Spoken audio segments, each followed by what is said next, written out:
तृतीय वर्ष संस्कृत के इस कालांश में हम भारतीय दर्शन के बारे में अध्ययन कर रहे हैं।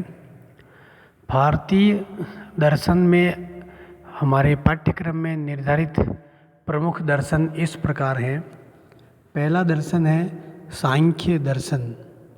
सांख्य दर्शन में प्रवर्तक महर्षि कपिल है और इस दर्शन में पुरुष की बहुलता अर्थात अनेकता एवं सत्कार्यवाद ये बिंदु निर्धारित हैं। योग के प्रणेता पतंजलि है, जिसके पाठ्यक्रम का अष्टांग योग संकलित है। न्याय दर्शन के प्रणेता महर्षि गौतम है। इसमें कारण और ईश्वर का विवेचन है। वैशेषिक दर्शन के प्रवर्तक महर्षि कणाद है। इसमें 7 पदार्थों की विवेचना पाठ्यक्रम में निर्धारित है। मीमांसा या पूर्व मीमांसा के प्रवर्तक जैमिनी है। इसमें अविद्या एवं अर्थापत्ति ये बिंदु हैं और उत्तर मीमांसा या वेदांत का बिंदु ब्रह्म या ईश्वर है। बौद्ध दर्शन में 4 आर्य सत्य एवं अष्टांग मार्ग निर्धारित बिंदु है और जैन दर्शन में अनेकांतवाद एवं पंच महाव्रत ये पाठ्यक्रम में निर्धारित बिंदु हैं। अब हम सर्वप्रथम गीता के द्वितीय अध्याय में कुछ महत्वपूर्ण बिंदु हैं, उनका अध्ययन करेंगे। गीता में मुख्य विषय है निष्काम कर्म योग। द्वितीय अध्याय में आत्मा, निष्काम कर्म योग, स्थित प्रज्ञ आदि बिंदुओं की चर्चा की गई है। सर्वप्रथम हम गीता के निष्काम कर्म योग का अध्ययन करेंगे। गीता के निष्काम कर्म योग को आधुनिक काल के तिलक महर्षि अरविंद, रामकृष्णन एवं महात्मा गांधी ने स्वीकार किया है।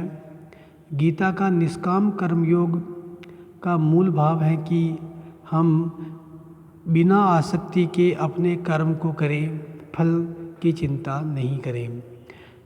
जीवन में कर्म 2 प्रकार के होते हैं, सकाम एवं निष्काम। सकाम वह कर्म वे होते हैं जिसमें हम कुछ फल की इच्छा से काम करते हैं। जैसे यदि हम कोई परीक्षा देते हैं तो हमारी इच्छा होती है कि हम उसमें अच्छे अंक प्राप्त करें। तो जो व्यक्ति किसी इच्छा या फल की पूर्ति के लिए भावना रख के काम करता है तो वह सकाम कर्म होता है।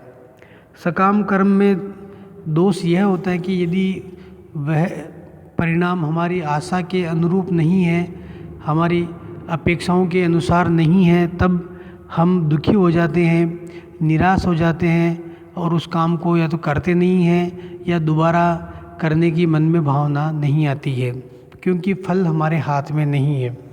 इसी को इसमें स्पष्ट किया गया है। निष्काम कर्म योग की पृष्ठभूमि यह है कि जब अर्जुन कुरुक्षेत्र में अपने भाई कौरवों के विरुद्ध बाण चलाने के लिए आता है, तब वह सामने शत्रु के रूप में भाइयों, गुरु और पिता तुल्य अग्रजों को देख के वह किंग कर्तव्य विमूढ़ अर्थात क्या करना चाहिए क्या नहीं करना चाहिए इस स्थिति में हो जाता है और वह कहते हैं कि मैं युद्ध नहीं करूँगा क्योंकि मेरे सामने मेरे संबंधी ही है। तब कृष्ण उन्हें कहते हैं कि आप केवल अपना कर्म कीजिए और अभी आपका कर्म है अपने शत्रुओं से युद्ध करना। तो गीता का निष्काम कर्म योग में वो भावना यह है कि जो भी हमको जिस क्षेत्र में कर्म मिला है हम उसे करें, क्योंकि हम केवल कर्म कर सकते हैं। फल या परिणाम हमारी अधिकार क्षेत्र में नहीं आता है। तो जो हमारे अधिकार क्षेत्र में नहीं आता है उसके लिए हमें चिंता नहीं करनी है, हम उसकी ओर आसक्त नहीं हो। इसमें मुख्य श्लोक इस प्रकार हैं। कर्मण्येवाधिकारस्ते माँ फलेषु कदाचन माँ कर्म फल हेतुर्भु माँ ते संगोस्त्व कर्मणि। अर्थात ते अर्थात तुम्हारा, अर्थात अर्जुन तुम्हारा अधिकार कर्मणि एव केवल कर्म करने में है। तुम्हारा अधिकार केवल कर्म क्षेत्र में ही है। फलेषु कदाचन माँ, फल में कभी भी नहीं है, क्योंकि फल देना ईश्वर के हाथ में है, अतः उसकी हमें चिंता नहीं करनी है। इसी में कहते हैं माँ कर्म फल हेतु, और तुम कर्म के फल का हेतु अर्थात अपने आप को उसका कारण भी नहीं मानो कि ये फल मैंने दिया है, क्योंकि फल देने वाला कोई और है। और अंत में ये एक भावना आती है कि जब हमारा अधिकार केवल कर्म में है, फल में अधिकार नहीं है, तो हम क्यों न कर्म ही नहीं करें, ऐसी भावना भी नहीं लानी है। अर्थात हमें कर्म नहीं करने में आसक्ति वाला भी नहीं होना है। सीधा भाव है कि हम केवल अपना निश्चित कर्म ही करें। इसी में व्यक्ति को ये समझाया कि जब कर्म ही करें तब उसके लिए हम अपने मन को कैसे समझाएं। तो इसके लिए उन्होंने कहा है कि आप सम हो जाओ, अर्थात आप स्थित प्रज्ञ अपनी बुद्धि को स्थिर कर लो। लाभ हानि, जीवन मरण, जय पराजय, मान अपमान, इन सब से अपने मन को सम कर लो। सुख में सुख नहीं का भाव और दुख में दुख का भाव नहीं हो। इसी को कहा है योगस्थः कुरु कर्माणि संगम त्यक्त्वा धनंजय सिद्ध्य सिद्ध्यो समो भूत्वा समत्वम योग उच्यते। तो यहाँ पर समत्व की बात कही है। सम का अर्थ है हम किसी के प्रति आसक्त न रहे, चाहे वो सिद्धि सफलता हो या असफलता हो, लाभ हो या हानि हो, जय हो अथवा पराजय हो, हम सम हो जावे, हम निर्लिप्त हो जावे। जिस प्रकार कमल पानी में रह करके भी उससे निर्लिप्त रहता है, पद्म पत्रम इव अम्बसा, जल में रहकर भी कमल जल में लिप्त नहीं होता है। यदि वो रहेगा तो वो जल में सड़ जाएगा। जैसे जैसे पानी ऊपर जाएगा कमल की डंडी भी ऊपर आ जाती है। तो हमें भी कमल की तरह ही निर्लिप्त होकर के अपना कर्म करना है। यहाँ पर वो कहते हैं कि आप केवल अपने कर्म में ध्यान दीजिए, फल में ध्यान नहीं दें। माना कि यदि हम पहले ही सोच लें कि हमें फल मिलेगा या नहीं मिलेगा, तो एक किसान खेती नहीं कर पाएगा। एक सैनिक की युद्ध में हमें हानि होगी, हम लाभ में रहेंगे, हम विजय को प्राप्त करेंगे या नहीं करेंगे, यदि वो ऐसा मान ही लेगा तब वह हो सकता है युद्ध में अपना ध्यान पूरा नहीं दे सके। तो इस प्रकार से यदि हमारा ध्यान कर्म की अपेक्षा फल पे हो जाएगा तो इससे दो नुकसान होंगे। पहला, हम अत्यधिक आसक्ति से होकर के यदि अपनी इच्छा के अनुसार परिणाम नहीं मिला है तो हम दुखी हो जाएंगे, हम अवसाद में चले जाएंगे, हम कोई गलत कदम नहीं उठाएं। दूसरा कि यदि हम फल की ओर बहुत अधिक ध्यान रखेंगे तो हो सकता है हम अपने कर्म पर पूरा ध्यान नहीं दे पाएँ, हम अपने प्रयास में कमी छोड़ देंगे। इसलिए गीता में वही कहा गया कि आप तो केवल अपना तीर चलाइए, सामने कौन है उसको शत्रु के रूप में मानते हुए कर्म कीजिए। तो यहाँ आसक्ति को छोड़ने की बात कही गई है। अब निष्काम कर्म का महत्व कृष्ण ये बताते हैं कि सकाम और निष्काम कर्म में सकाम कर्म कामना वाला, अत्यधिक इच्छा वाला कर्म बहुत हीन है।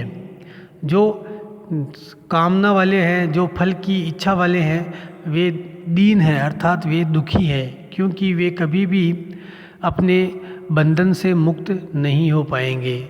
और बंधन से मुक्त नहीं होंगे तो व्यक्ति का मन अनेक बुराइयों से युक्त हो जाएगा, जिससे वह दुखी होगा।